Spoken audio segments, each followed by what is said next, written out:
Permiso, diputado presidente, me permitiría presentar las reservas en un mismo momento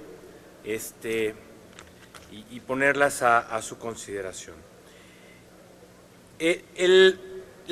Estas reservas son básicamente de tres tipos, unas que tienen que ver con el tema de transparencia presupuestal, la mayoría de las mismas solicitadas por organizaciones de la sociedad civil como Peso por Peso, GESOC y México Evalúa, y tiene que ver con fallas que tiene que ver, que insiste en el tema de transparencia en el presupuesto de egresos.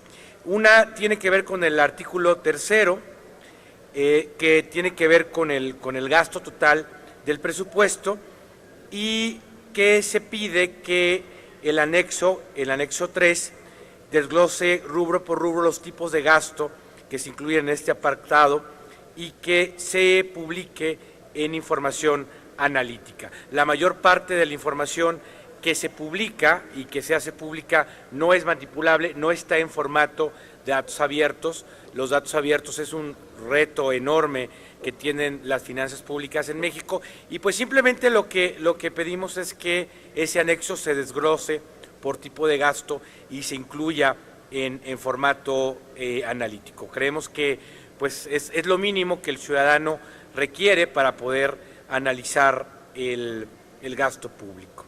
Y también queremos cambiar el artículo 3º, la fracción 12, para que el anexo 26, que es el anexo que tiene que ver con el gasto social, se desglosen los principales programas con base en los criterios de peso presupuestal, alineación de objetivos, metas institucionales y su control a la disminución de algunas de las carencias de la medición multidimensional de la pobreza o facilitar el acceso a algunos de los derechos sociales. Para cada programa de este anexo se incluirán las justificaciones de su inclusión de acuerdo con los criterios mencionados y se publicará dicha información en la presentación de información analítica en el presupuesto en la página de internet de la Secretaría de Hacienda y Crédito Público. Algo tan sencillo como que se publiquen las metas y la contribución de los programas y tenga un formato de datos abiertos. Es también una petición de distintas organizaciones de la sociedad civil en el colectivo Peso por Peso que no han sido atendidas por la autoridad y que esta soberanía en ánimo de transparencia tendría que atender.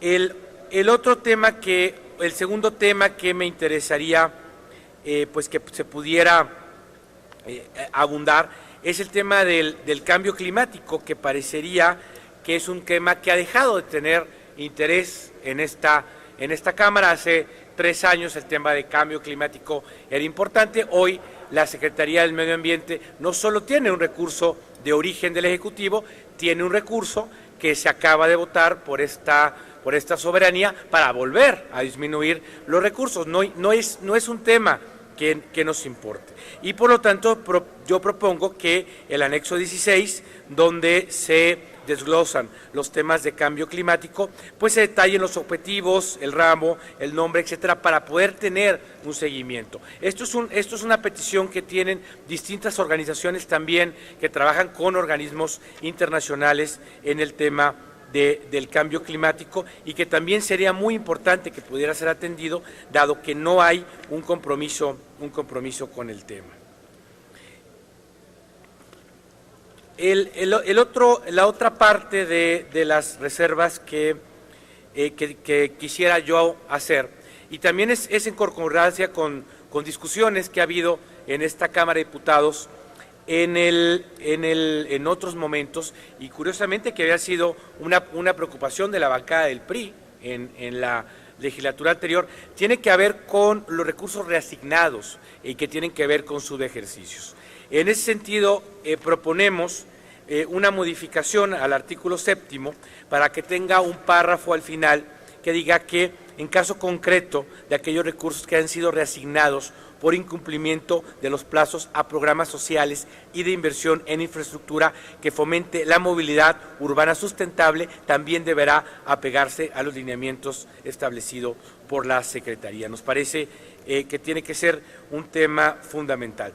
Creemos también que el artículo 13 del decreto debería tener un párrafo, debería tener un tercer párrafo, que dijera que la Secretaría deberá informar a partir del segundo trimestre, y en el segundo trimestral y en la cuenta pública, la información relativa a la variación entre el presupuesto transferido a las dependencias y entidades y el ejercido por las mismas para la ejecución de programas presupuestarios, así como los programas sociales y proyectos de inversión que hayan recibido recursos reasignados de acuerdo con las disposiciones establecidas en el presente artículo. Si al término de los 90 días establecidos en el artículo 23, último párrafo de la Ley de Presupuesto y Responsabilidad Hacendaria, los subejercicios no hubieran sido subsanados, la Secretaría informará a la Función Pública sobre dichos subejercicios y la Función Pública informará a tu vez a la Cámara de Diputados. Lo que tenemos hoy es un presupuesto que se ejerce durante el año sin el monitoreo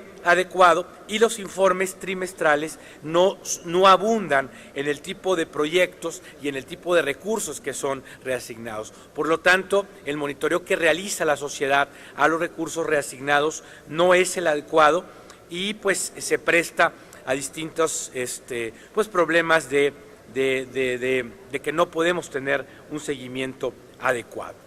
Y finalmente, me parece muy importante, y creo que aquí es en este momento podríamos hacer realmente una diferencia fundamental en el papel del Congreso, es aprovechar el hecho de que en distintos decretos del presupuesto de egresos se han normado las llamadas aportaciones.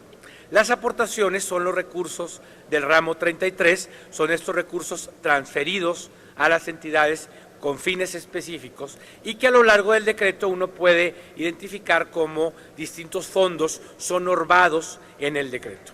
Yo propongo que aprovechemos esta oportunidad para normar la famosa bursatilización de los fondos de infraestructura educativa, que me parece que estamos a punto de ver el caso más grave en el uso discrecional de los recursos públicos. Hoy nos enteramos en el periódico, porque no hay ninguna obligación de informar al Congreso, que ya se dio aviso a la Bolsa Mexicana de Valores para bursatilizar estos fondos. Son fondos de los que no conocemos ni la tasa de interés a la que finalmente se van a bursatilizar, no conocemos su origen y ni siquiera conocemos el lineamiento. Es decir, es un momento en que el Congreso ha renunciado a la facultad de decidir la deuda y ha renunciado a la facultad de decidir sobre el gasto. ¿Y por qué no lograr en este momento que estos bonos sean normados en el presupuesto de egresos de la Federación, para que no sea la bolsa de Nuño para ser candidato a presidente? Ya ve que quieren hacer eso. Entonces yo propongo un párrafo último, ¿cómo se llama? Ya pusieron atención, ¿verdad? Con esto. Ya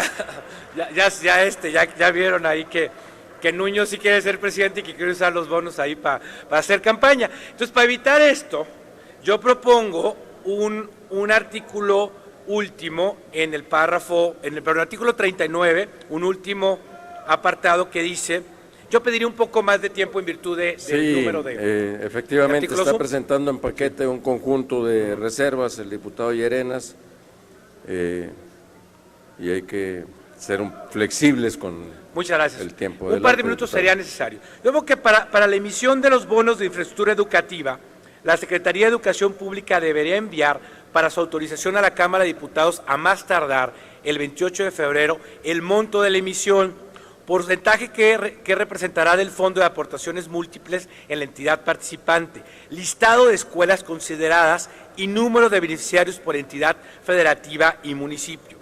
La Cámara de Diputados dará respuesta a más tardar del 31 de marzo. La Secretaría de Educación Pública deberá formalizar los convenios con las entidades federativas y municipios a más tardar el 30 de abril y enviar copia de los mismos a la Cámara de Diputados. La Secretaría de Hacienda y Crédito Público y la Educación Pública deberán informar en los informes trimestrales en un apartado especial el monto desglosado de la emisión de los bonos de infraestructura educativa, las escuelas consideradas, el avance de la obra, la relación de beneficiarios por entidad federativa y municipio. Es decir, el tipo de información básica que cualquier programa de gobierno tiene, a menos que obviamente la intención sea tener 50,000 millones de pesos para gastarlos en cualquier escuela, en cualquier lugar, de cualquier forma, a cargo de los siguientes 20 años de la capacidad de los estados de invertir en educación. Entonces, pues yo sí pediría a esta Asamblea que no renunciemos a nuestra posibilidad